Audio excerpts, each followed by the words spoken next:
नमस्कार साथियों, आप सभी का स्वागत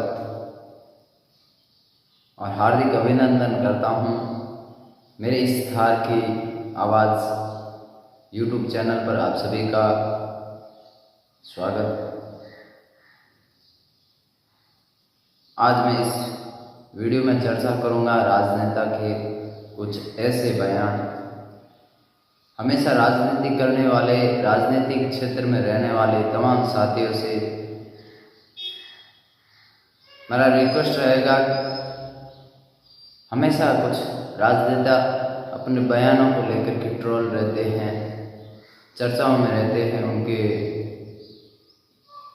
कुछ ऐसे बयान होते हैं जिसका विरोध भी होता हुआ नजर आता है। राजनीति में हमेशा अपने बयानों को सोच समझकर और अपने आप को संभाल करके किसी जगह पर बयान देना चाहिए। उस बयान का किसी जाति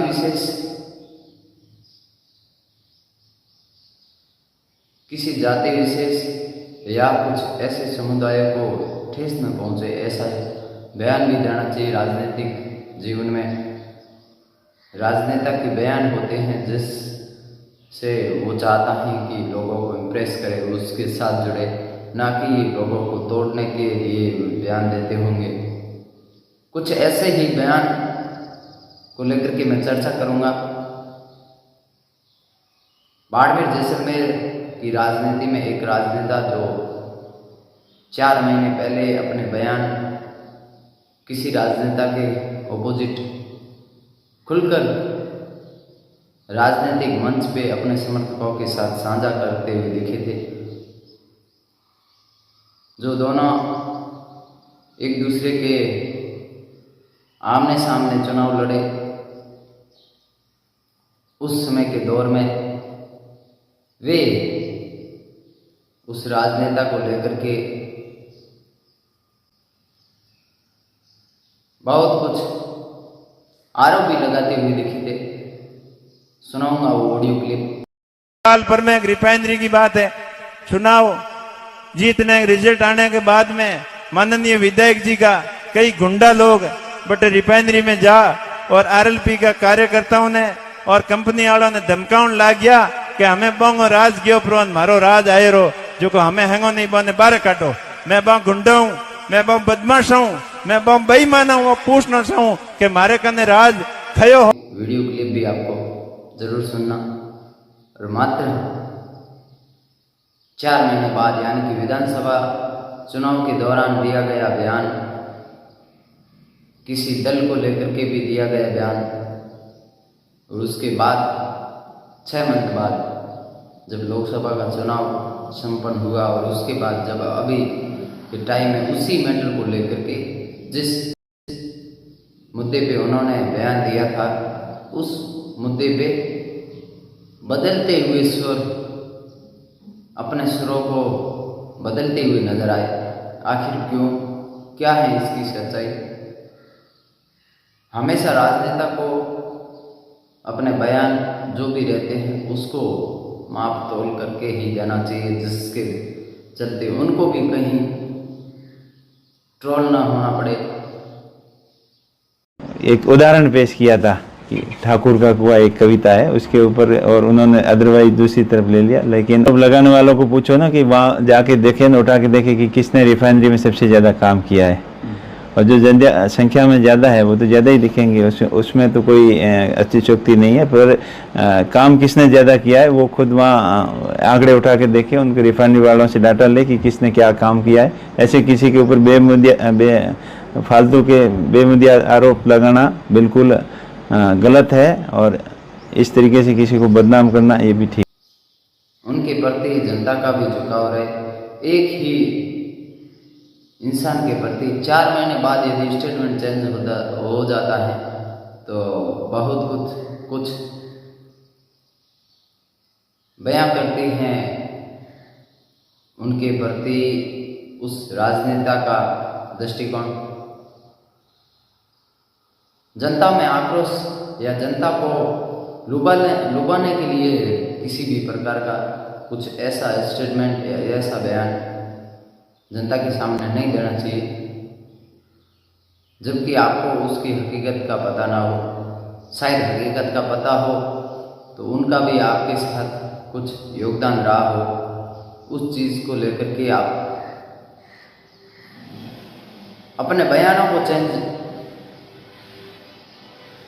करने से पहले पुराने बयान को भी जरूर सुनना चाहिए कि आपने उस राजनेता के बारे में क्या कुछ कहा है जिस समय आप विधानसभा का चुनाव एक दूसरे के खिलाफ लड़ रहे थे। हमेशा ये माना जाता है राजनीतिक क्षेत्र में बयानों की जो बयानबाजियाँ रहती हैं वो काफ़ी इम्पोर्टेंट रहती हैं। कुछ राजनेता अपने बयान सोच संभल करके लेते हैं। वैसे सचिन पायलट जिन्होंने अपने एक स्टेटमेंट में कहा था कि हमेशा राजनेता को अपने बयान जो रहते हैं बयान को सोच समझ करके हमेशा देना चाहिए। और साथ ही वे ये कहते दिखे किसी राजनेता का किसी राजनीतिक दल में स्थिर था, कोई अस्थिर नहीं है, सब अस्थिर हैं। कभी किसी पाले में कभी कोई पाला पलटना भी पड़ सकता है। उस बयान को हम सच होते हुए भी देखा है हमने। बायतू से आरएलपी से चुनाव लड़ने वाले उम्मीदवार बेनीवाल जो 4 महीने पहले हरी चौधरी पे रिफाइनरी प्रोजेक्ट को लेकर के काफ़ी गंभीर आरोप लगाते हुए भी दिखे थे, और उसके बाद जिस प्रकार से उम्मीदवार बेनीवाल के बयान बदलते हुए नजर आए, आखिर ये चीज़ें कैसे पॉसिबल हो गई। उम्मीदवार अपने बयान में कहते क्या हैं वो सुना रहा हूँ। जब अभी के टाइम में उम्मीदवार ये कहते हुए नजर आ रहे हैं कि आप जाकर के रिफाइनरी में देखो सबसे ज़्यादा काम किसने करवाया, तो 4 महीने पहले आप रिफाइनरी के बार बार ही घूम रहे थे क्या? आपने जाकर के उस चीज़ को नहीं देखा था? या तो आप गलत थे उस टाइम या आपका स्टेटमेंट गलत था। आप ही के द्वारा एक स्टेटमेंट दिया गया था कि विधानसभा चुनाव के बाद हरी चौधरी के गुंडे,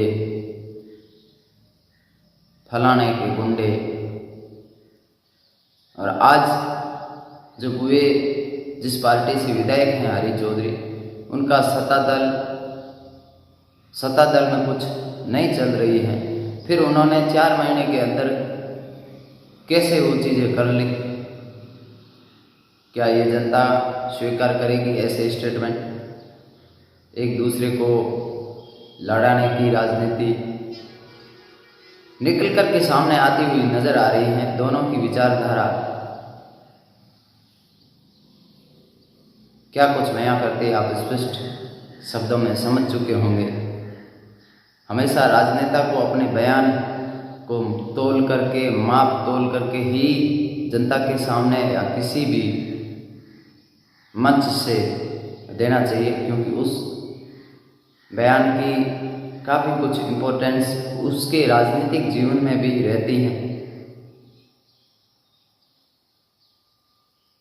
जिस प्रकार सचिन पायलट ने एक विचार प्रकट किए थे, उसको मैं मानता हूं कि उन्होंने जो कहा था कि राजनीति में कोई स्थायी नहीं है, अस्थायी रूप से है। आपको कभी कोई दूसरे दल में भी जाना पड़ सकता है। और उन्होंने यहाँ तक भी कहा था कि कल जो हमारे ऑपोजिट चुनाव लड़ रहे थे, आज हम उनका प्रचार, कल जिसके खिलाफ हमने प्रचार किया उसके लिए आज हमें वोट मांगना पड़ रहा है। ये होती है राजनीति।